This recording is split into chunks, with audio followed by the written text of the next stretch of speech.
Vayeitzei Yaakov Beersheva v'Yelchorna. Yaakov leaves Beersheva, and he goes to a place called Choron. Now, it's very interesting. Why is he leaving? So if you know, at the end of the last Parsha, Lavan, his mother, sends him away because she knows that Esav wants to kill him. Esav is upset. Yaakov stole the brother. Rivka tells him to leave. And what's remarkable is when Rivka comes to Yitzchak, she says to Yitzchak, by the way, if Yaakov marries a girl from around here, I'll be very upset. So Yitzchak sends Yaakov away just to go get married. Whereas Rivka, the real reason Rivka had for it was that she knew that Esav wanted to kill him. Now, one of the questions they asked you just on last week's parsha is, why didn't Rivka say that to Yitzchak? Why didn't Rivka come over to Yitzchak? Rivka needs Yaakov to get out of here. She says to Yaakov, you better leave, your brother wants to kill you. She goes over to her husband and says, if Yaakov marries a girl from around here, I'd be upset. You know, I can't handle that. Yitzchak says, okay, Yaakov, go to Choron, don't marry a girl from around here. Go to Lavan's house. Why doesn't Rivka tell Yaakov, why doesn't Rivka tell Yitzchak the real reason? Why doesn't she tell you Yitzchak the real reason? It says life is in danger. In other words, the approach is that Yitzchak didn't know. Right. And Rivka doesn't want him to know because it'll hurt him. Right. Number one. And one of the other commentaries says, how did Rivka know that Esav wanted to kill Yaakov? How did she even know that? Remember, Esav said it in his heart. Esav said it in his heart, that when he didn't say it to anybody, he was thinking it, I'll kill Yaakov. So Rashi says Rivka knew through Ruach HaKodesh. Well, if Rivka knew and Yitzchak didn't, and she comes over to him and tells him, oh, by the way, keep that open. If she comes over to Yitzchak and says to Yitzchak, oh, by the way, you know, I found out through Ruach HaKodesh, he's going to feel bad about that too. You see how sensitive she is? She doesn't want to make her husband feel bad, as she's one up on her husband. So she doesn't tell him not the first, she doesn't tell him not because she doesn't want him to be upset that Esav's a murderer, and she doesn't want him to be upset that, you know, the wife knows something that you don't know. And therefore Rivka does it in a very, very tactful way. So Yitzchak says to Yaakov, okay, time to run. Go off to Choron. Now I think that there's a slightly different reason here. When I was looking over the Psuk, I remember I think last year, so I think that the idea is that Rivka really wanted that Esav didn't hear what Rivka said to Yaakov. Esav said to Yitzchak, that Rivka talked to Yitzchak, that Esav heard. That Rivka is saying to Yitzchak, you know, Yitzchak calls in Yaakov very openly, you better run to Choron because, you know, your brother wants, you got to get a wife over there. Whereas the part about Esav wants to kill you, only Rivka said that Yaakov, Esav didn't know. You understand how Esav didn't know that? Because Rivka understands the best thing for Yaakov is Esav shouldn't know that he's fleeing because he's fleeing.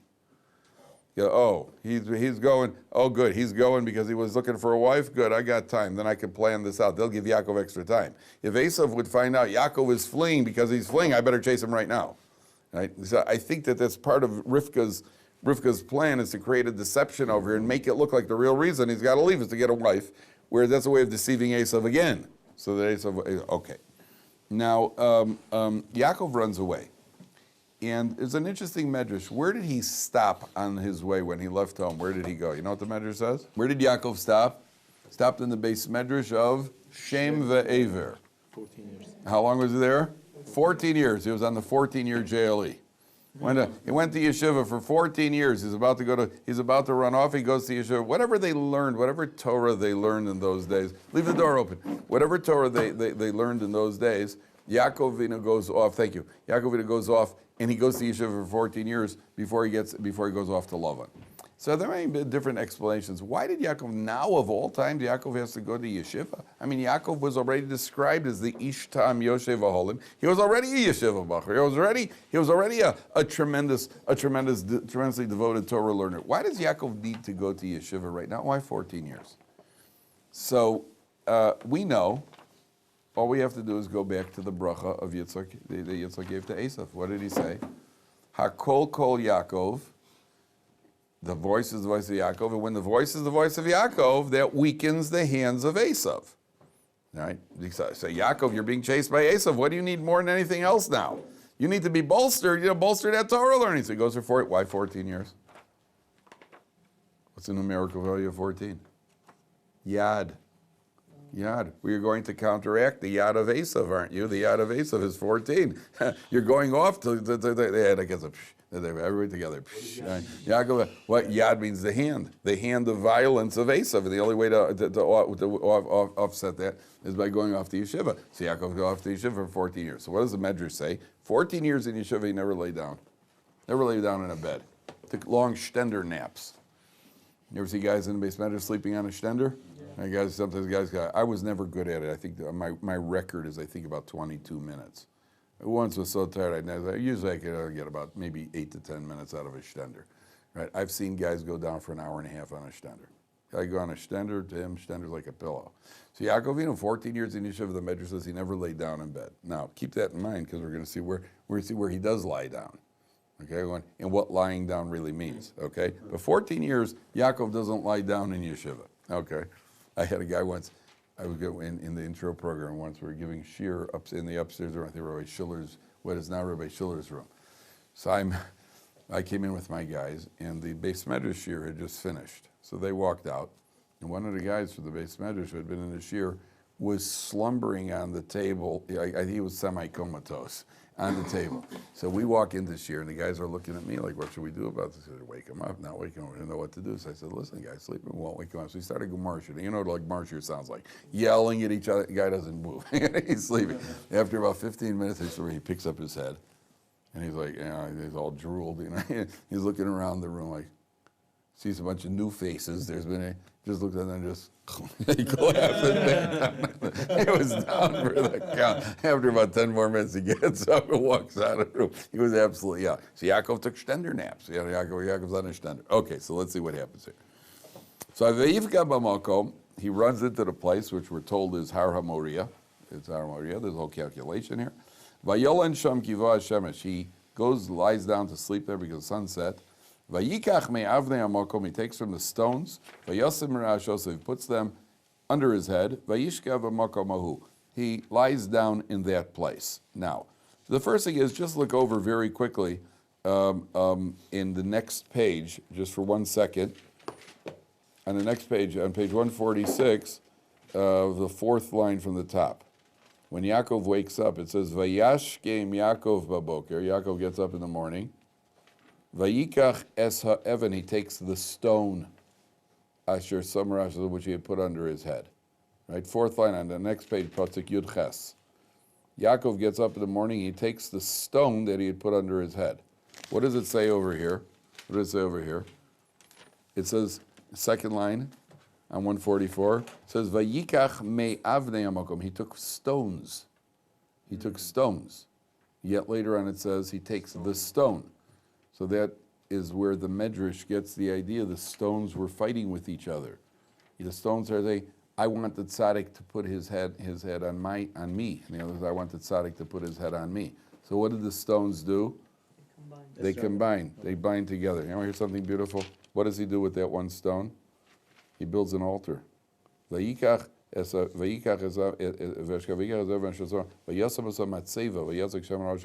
altar out of it. Because that's what the Jewish people are. That's how we serve. We want to be an altar. We want to serve HaKadosh Baruch Hu. Requires unity among the Jewish people. Stones are fighting. I want the tzaddik on me. I want the tzaddik on me. Stones join together. That's a real altar. That's a real altar. Okay, comes out that at the time of the Beis Hamikdash, we cannot use a one stone altar. That we'll see later on why. But at this point, you could. And the symbolism is the stones join together, Jewish people join together, Gesundheit, and that's the way Yaakov makes an altar. Now, I want you to see Rashi over here. So it says, Vayasim Marashosov, he puts a stone around his head. Says Rashi, Asa'an kimin marzev saviv l'rosho. He made it like a small wall around his head. Shiyore mipnei chayos ros. He was afraid of wild animals. He was afraid of the wild animals. So he put the stones around his head. Apparently he was leaning his head on them. The stones started fighting. It says, he'll put his head on me, he'll put his head on me. So apparently he made them like a wall around his head, but with the room to lean on them, like a little, but to protect his head from the wild animals. What's the obvious question? What's the obvious question? The stones ain't gonna protect you from animals. That's right. I mean, if you're out in the wilderness, you're running from here to somewhere in Syria or Iraq, wherever it is. There's a lot of wilderness out there. What are you worried about? Bobcats, tigers, lions, whatever you worry about, he's got stones around his head. Back off, boys. All right, listen, there's plenty of good thigh meat, if you're hungry, it's right there, what are the stones going to do for you? All right, so what's the lesson? The lesson the Torah teaches you for lesson number 1 is that you have to do as much as you can do. Try to do, protect what you can. Protect what you can, whatever, just to put stones around your head if you can do that. And if you get, in other words, don't just rely on a miracle. Sometimes we need a miracle. Sometimes, don't rely on the miracle. Don't rely on the miracle. You do what you have to do. You do what you have to do. Like the guy who jumped out of a plane in Australia, he was filming his jump with his parachute, but the parachute didn't open. He fell 10,000 feet, landed on a bramble bush, some sort of tree that folds in on itself, landed on the bramble bush, and he got up and without any scratches. He got a few scratches, walked away. And he was filming it too. Do it again, buddy. The first time. Okay, now, you can't rely on that. You have to have a parachute with you. The parachute didn't work. Now you got no hope. You better hope there's a bramble bush. You better hope there's a bramble bush down there. Hey, you're in a situation. What do? Well, take whatever precautions you can take. Don't just rely on the miracle. That's the first lesson. Make your ishtadlus. Noach builds the teva. Remember we said Noach built the teva? The teva cannot hold all the animals, even no matter how you break them down. Whether the Torah is talking about the basic species, dog, or the Torah is talking about subspecies, collie, cocker spaniel, poodle, however the Torah means the animals, 2 of each animal, whatever it is. Certainly if subspecies, the Torah definitely can, I don't even think the teva can hold subspecies of dogs. Right? But even if it's just dogs, cats, lions, hippopotamuses, llamas, that sort of thing, the teva cannot have held them. So why does you do what you can do? I'll take care of the rest. I'll take care. You do what you can do. That's the rule. That's the rule when it comes to Torah. Idea number two. It's just there are several ideas here which are just mind-boggling. I had a guy here once at Or Sameach who said, one of the beginners, he said, why he put the stones around his head? This is a man who's just come out of yeshiva. Now he's about to go out there and enjoy the real world, right? With the loved ones of the world and all the people that you meet in the real world, okay? But in yeshiva, he's just been 14 years and he's absorbed Torah in yeshiva. And at least let me protect my yeshiva head. I've got a yeshiva head now. I got to go out in that world. It's bad enough that I got to deal with that world. I don't have to sink into that world with all of its values and all of its way of thinking and its distortions. Let me at least protect my yeshiva head. It's a nice musar vort. I don't say it's a plain meaning, but it's certainly a nice musar vort. You got a yeshiva shakab. You think like a yeshiva person. You think like somebody who's absorbed some Torah. Torah's affected your mind. You started out with marshmallow fluff in there, and you learned some Torah, and so it straightened you out a little bit. Well, protect it. You're going out there to deal with the loved ones, connivers and thieves and immoral people. You got at least something to put around your head. Okay. There's something even more astonishing here. 14 years he was in yeshiva. He didn't learn. 14 years he didn't sleep in yeshiva. Didn't lie down to sleep. He's running away from Esav, and he lies down to sleep. Can you see anything a bit paradoxical about that? Why did he decide to sleep, out of nowhere? I'm probably tired after 14 years. He's probably tired. He's running away. He's by himself. Something paradoxical. You always say that. Oh, I heard that he was gonna experience prophecy or something. Okay, that's certainly the plain meaning. But again, there's a lesson for us over here. It's really, really a remarkable lesson.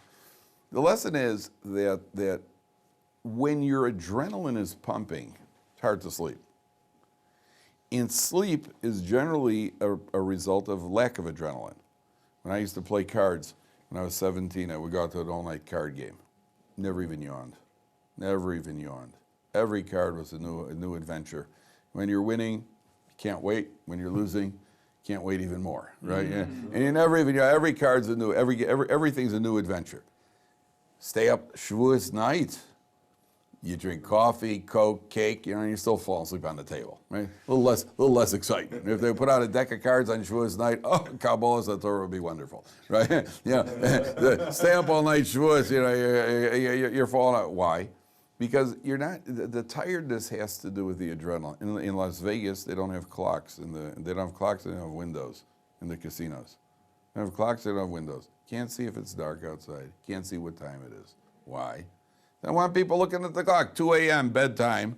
Because at 2 a.m. people are still throwing their money away. They're doing very well at 2 a.m. So you don't want, why aren't they tired? Why aren't they yawning? So if they were doing homework or if they were learning Torah, they'd be yawning all over the place. You walk into the base medrash, you open up a Gemara. You walk into Shir in the morning, you open up a Gemara. First thing, 3 years? What was it, 3 years? He's protesting. No, we did that yesterday. And you're yawning. You walk into the lunchroom when there's schnitzel, nobody yawns. Nobody yawns in the lunchroom. Why not? That's something, you're excited. There's a little more ego. Sleep has to do with how motivated you are. It has to do with how pumped up you are. I think there was a president of the United States, I think Bill Clinton, only slept 4 hours a night. That's right. They said to him, why? He said, when I'm sleeping, I'm not the president. That's right. That's right. Yeah, see that? 4 hours. Yeah, because it's fun to be the president, and you get to tell people what to do and drop bombs on people and all sorts of stuff. So there's what to do when you're the president. So Yaakov Avinu, 14 years he didn't sleep in yeshiva. You know what that means? He was pumped. He was pumped up. How would you feel when you're running away from your brother? You're running for your life. Oh, this is boring. Compared to what I've been doing before, this is boring. You understand? Isn't that huge? Compared to what I've been doing before, this is boring. When I was in yeshiva, it was exciting. I was growing. I'm running for my life. Okay, I have to take a nap. Okay, let's lie down. It's obviously, you're right. This is obviously for the prophetic, for the vision. But it's a life lesson for us. Person take, Torah is compared to a fig tree. You ever hear that idea, Torah is compared to a fig tree? Because it's compared to a fig tree and it's compared to coals. It's compared to hot coals. It's compared to a lot of different things. But it's compared to water, compared to wine, compared to milk. I compare it to beer. I compare Torah to beer. Because, when you drink beer the first time, beer doesn't taste that good. Let's face it. For me, it doesn't taste good even after all that, it never tastes good. When you drink Torah is difficult to get into Torah. But if you drink enough of it, suddenly you start to get a buzz. Right? And then it starts to taste pretty good. Once you're buzzed, it tastes good, right? And then it starts to taste a little bit, why didn't you say so? And it starts to taste a little better. That's what Torah is supposed to be. The more you get in, now Torah is compared to a fig tree. There's a distinct difference. There's one primary difference between a fig tree and all other trees. And don't tell me, it grows figs. I know that. That is obviously, that's why it's called a fig tree. There's another difference between a fig tree and all other trees. You know what it is? What's the difference between a fig tree and all other trees? Fig trees are the only trees that are not harvested at the same time. When I was a little kid, we had a fig tree. I lived in Israel for a few years. I was about 5 years old. We had a little fig tree outside our house. You climb the tree, you pick the figs which are ripe. The next day you go up there, more figs are ripe. The next day you walk up there, more figs are ripe. They don't ripen at the same time. There's no one fig harvest. Apples, you have a harvest. Oranges, you have a harvest. You have dates, you have a harvest. Fig trees are always ripening. So the Gemara says, fig Torah is compared to the fig tree. Just when you think you've exhausted the subject, that's an idea. I didn't. It's endless. You keep finding more things that will get you excited. It's my favorite analogy. Okay, analogies are only worth so much, but I think this is the best analogy that I can think of for Torah. You ever seen that thing that's called magic eye? Yeah. The magic eye where you look at the picture, you get a three-dimensional picture? You know what I'm talking about? You hold the thing. I don't see it. That's amazing. It's always the same reaction. Right? So you have guys learning a piece of Gemara. You learn a pasuk like that, and all of a sudden you hear something or you notice something, you're like, right? And it happens when you learn Gemara all the time at higher levels, right? You learn Gemara, you learn Rashi, and you hear Tosos. Okay, I heard what he said. Oh, but if that's what Tosos means. Oh, but what? And it gets bigger and bigger and bigger. There's a new level of amazement. And it's endless amazement. Rabbi Steinman, Ron Leibscher was once in a plane. He was flying from Baltimore to Toronto. At a certain point, the plane was flying over Niagara Falls.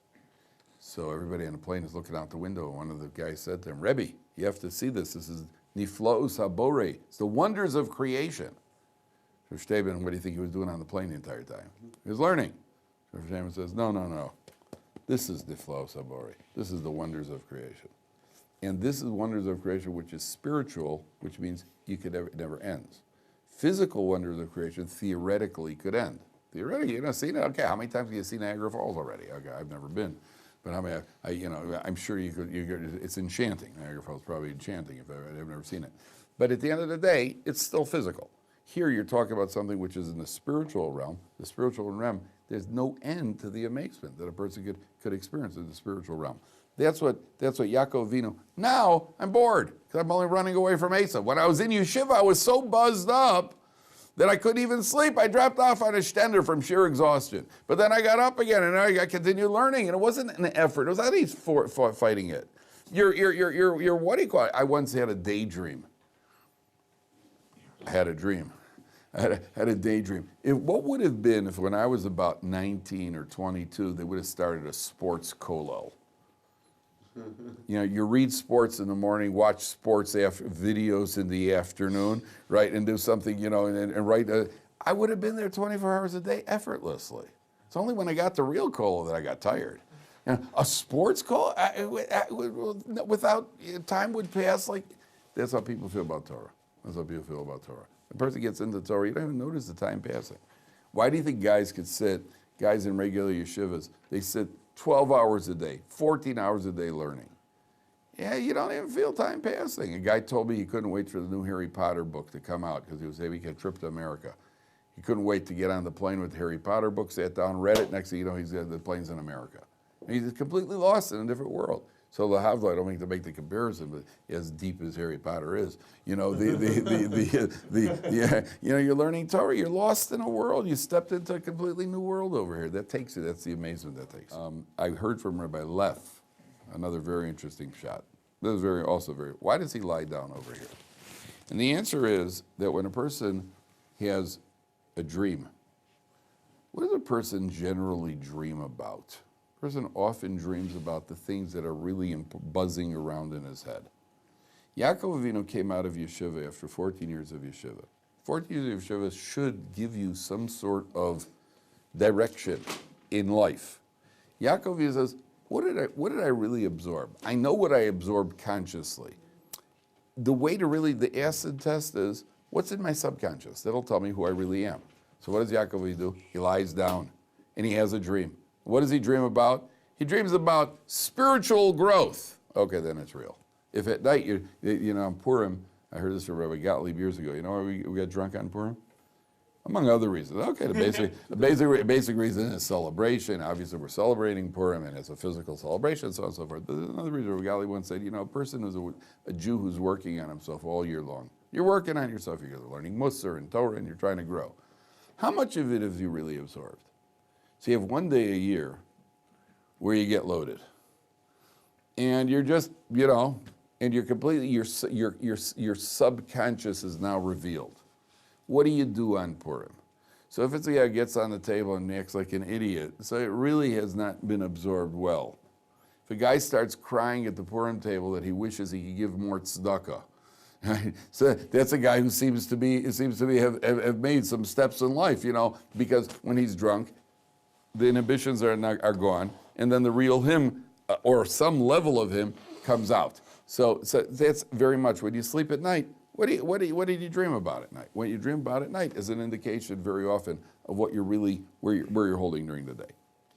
So Yaakov wants to know, where am I holding now after 14 years? So he goes to sleep. Okay, again, these are not the plain meaning of the pasuk. This is certainly what's ideas that are contained. Okay, now take a look at pasuk Yud Beis, possibly one of the most discussed sections of the Torah. Certain sections of the Torah which are discussed at length. One of them is the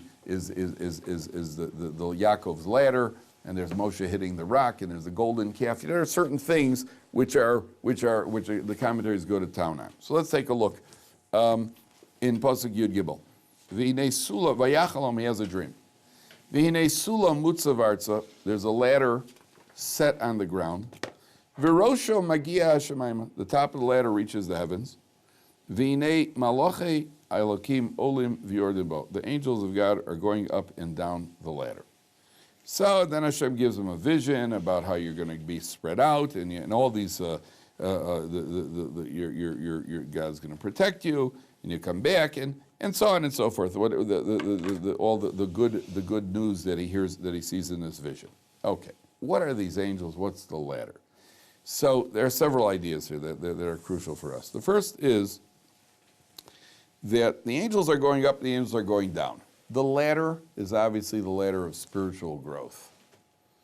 The feet are on the ground, and the tip of the ladder is in the heavens. How far in the heavens? You can't see the end of it. You don't see the end of it. It says it's up in the sky.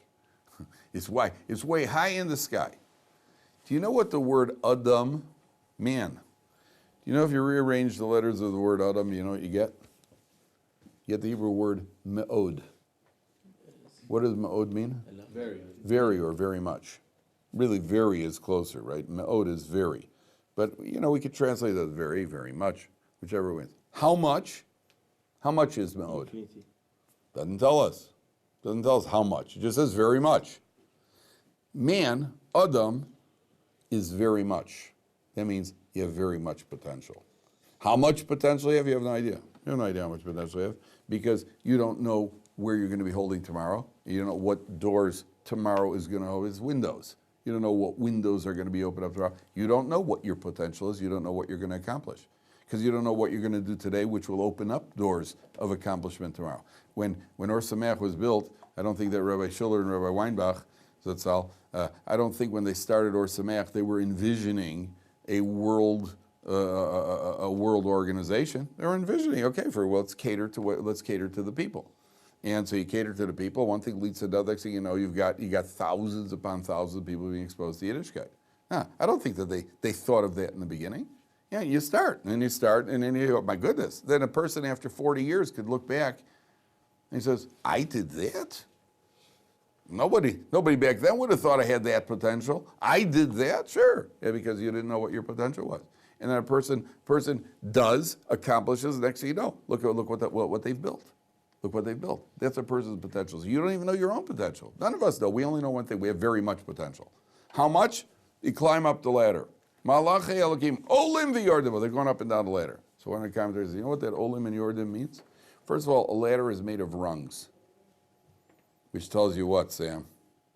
What do rungs on the ladder of growth tell you? It means that you're taking steps, you're not trying. One step at a time. One step at a time. If you've ever been on a ladder and you take too many rungs at a time, if you don't make it, then you go bouncing down the ladder and your face keeps hitting every rung on the way down. It's very unpleasant, right? So one step at a time. You'll get there. Take one step at a time and you get up into the heavens. There was a bunch of little boys were having a contest once, climbing a pole. So they kept having a race. Who could climb the pole the fastest? Remember the story? Who could climb the pole the fastest?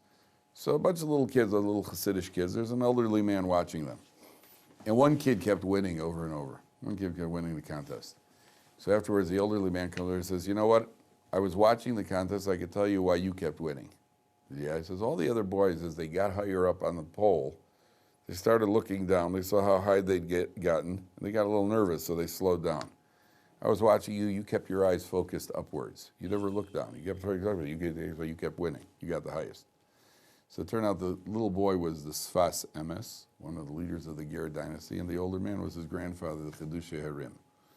Right? You get all the way up there. How far? Just keep going. Keep climbing. On the other hand, one rung at a time. It's just an alarm. Don't worry. One rung at a time. And one rung at a time, and you can get all the way up there, way up there.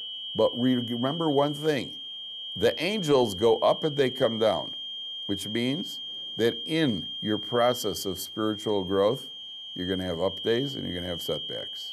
You're going to go up and you're going to olim v'yordeba. You're going to go up and you're going to come down. That's the nature of the beast. In Yiddishkeit, it's 3 steps forward and it's 2 steps back. The point is like this. It is a series of 3 steps forward and 2 steps back. You're going to have stronger days and you're going to have days that are setbacks. But you just have to persevere. It happens to everybody at every level. It happens to the biggest tzaddikim. It happens to the 36 tzaddikim in a generation. Believe it or not, it even happens to me.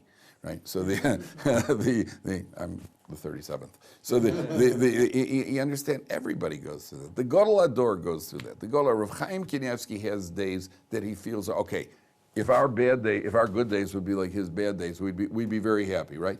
But for him, I'm telling you, he has good days and he has what he feels are setbacks. Right? We can't imagine what his setbacks are like. But you have good days and you have bad days. You talk to a professional athlete, you talk to a tennis player, he could win the tournament and tell you I didn't play well. Looked like he played pretty well to me. But he does not feel good about his game. He feels it was a setback. And there is no, do you know Abe Lincoln never won an election? He ran and ran and ran and ran and ran, lost every election he was ever in until he ran for president. Then he won. Lost every election he'd been in until he ran for president and he finally won. You can't give up. You can't give up. You got to keep persevering. And you take 3 steps forward, 2 steps back. Malach Elokim Olam V'Yordei. Number one. Number two, the ladder, the Medrash says, how big was this ladder? I know what you're picturing, Alex. You're picturing a fire truck with a ladder. You know, that ladder extends. That's one of those really long ones, right? So, you know, one of the super long ones. It goes all the way up in the air. All right, that's what I'm picturing. That's what we're all picturing. Says the Medrash. You know how long this ladder was? This ladder was 8,000 parsaos wide. How wide the ladder was? How wide the ladder? The ladder was 8,000 parsaos wide. Let's say 8,000 miles wide. Whatever it is, the number is wider than the same measure which the Gemara gives for the earth. It was wider than the entire earth. 8,000 parsaos. Why would he see a ladder that's so wide? There's no one on earth who has an excuse. No one who could say, I didn't get on the ladder of spiritual growth. Nobody on earth could say that. It was there, it was available, all you had to do was climb on. Nobody could turn around and say, I didn't have the opportunity. You had the opportunity. You may have walked away from the opportunity. I always feel bad the first time a guy ever walks into Or Sameach. I actually feel bad for the guy. Feel bad. You know why? Because the minute you walk into Or Sameach, your ultimate responsibility to God is just skyrocketed. That person comes up after 120 years. So if the guy was raised somewhere in Afghanistan and he was a Jew who never knew it because he was given up for adoption when he was a little kid and he never found out he was raised as a Muslim, whatever it was. And God says, why didn't you put on tefillin? What are tefillin? Right? Okay. So the Gemara says, Kosh Baruch Hu does not make unreasonable demands on people. He's a Tinok Shenishba. We even have that concept. He's a baby who was kidnapped and raised among the Gentiles. But a guy walks into Or Sameach, and he's here an hour, a day, a week, and he leaves. And after 120 years, Hashem says, why didn't you buy tefillin? Well, I wasn't religious. Well, did you know anything about religion? No. Well, how come you were in Or Sameach one time? Yeah, but I walked in there, wasn't that interesting? Yeah, it was. I thought, Bradowitz is pretty interesting. Well, they're a bunch of wacky rabbis. I think Rav Gali's pretty normal. I think they're pretty. Well, I had other things. I'm not into religion. Well, I spent 2 years in a cult somewhere in the East in India. Well, what do you mean you weren't into it? And all of a sudden you're responsible. Well, you could have investigated. You can check it out. People were talking sense there. Your own responsibility level has gone up because your excuse, at least some of the excuses, not all of them. Do you know that the Cardinal of France, who died, or Lustiger, there was a cardinal named Cardinal Lustiger. Do you know that Cardinal Lustiger was Jewish? He was a Holocaust orphan. He was raised by Catholics. He rose high in the Catholic Church. He became a Catholic priest. He became became a cardinal. He was on the next tier. At one point, there was talk of him becoming the next pope. So Lustiger himself said, yeah, I'm Jewish. But did he really believe he's Jewish? You think he really believed? He was from 3 years old. From 3 years old, 2 years old, whatever it was, he was raised as a Catholic. Okay, his mother was Jewish. Okay, what's it got to do with me? What's it got to do with me? The answer is, yeah, you were Jewish. How much responsibility? God knows how responsible a person was to have tried to find out more. But that ladder is all over the place. You can't say, well, I didn't have the opportunity to get on. Yes, you did. Yes, you had the opportunity. You may not have taken the opportunity. You may not have wanted the opportunity. I know a guy here in Israel. He used to be a rabbi in the yeshiva here. So he's a Baal Tshuva. He's married to an Israeli girl who's a Baal Tshuva. She has 2 brothers who were both in the Israeli Air Force. One was a fighter pilot. One flew an F-15, F-16.